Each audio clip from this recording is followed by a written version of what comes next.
24வது தசகம் பிரஹ்லாத சரிதம். மெட்டு சாந்திரானந்தா ராகம். हिरण्याक्षे पौत्री प्रवरवपुषा देवभवता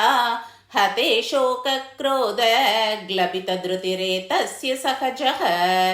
हिरण्यप्रारम्भः कशिबु अमराराति सदसि प्रतिज्ञामातेने तव किल वदार्थं मधुरिपो विधातारं घोरं सकलु तपसिद्वा न चिरतः पुरः साक्षात् कुर्वन् सुरनरमृगात्यैरनिधनं वरं लब्ध्वा तृप्तो जगदिह भवन्नायकमिदं परीक्षुन्तन् इन्द्रातहरत दिवं त्वामगणयन् निहन्तुं त्वां भूयस्तव पदमवाप्तस्य च रिपोः बहिर्दृष्टे अन्तर्ददितहृदये सूक्ष्मवपुषा न दन्नुच्चैस्तत्रापि अखिलभुवनान्ते च मृगयन् वियायातं मध्वा सकलुचितकाशीनिववृते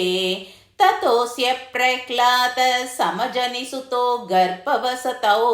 मुनेर्वीणापाने अधिगत भवद्भक्तिमहिमा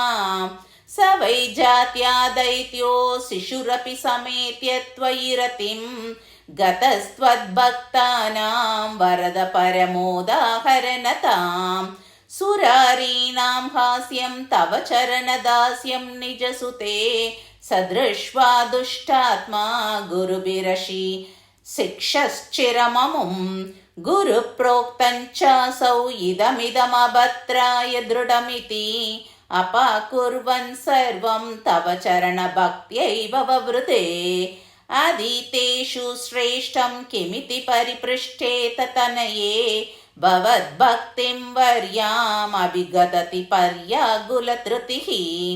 गुरुभ्यो रोषित्वा सहजमतिरस्येत्यभिविदन् वदोपायानस्मिन् व्यतनुत भवत्पादशरणे सशूलैरावित्त सुबहुमदितो दिग्गजगणैः महासर्पैर्दष्टोऽपि अनशनगराहारविदुतः गिरीन्द्रवक्षिप्तोऽप्यहः परमात्मन्नैविभो त्वयि न्यस्तात्मद्वात् किमपि न निपीडामभजत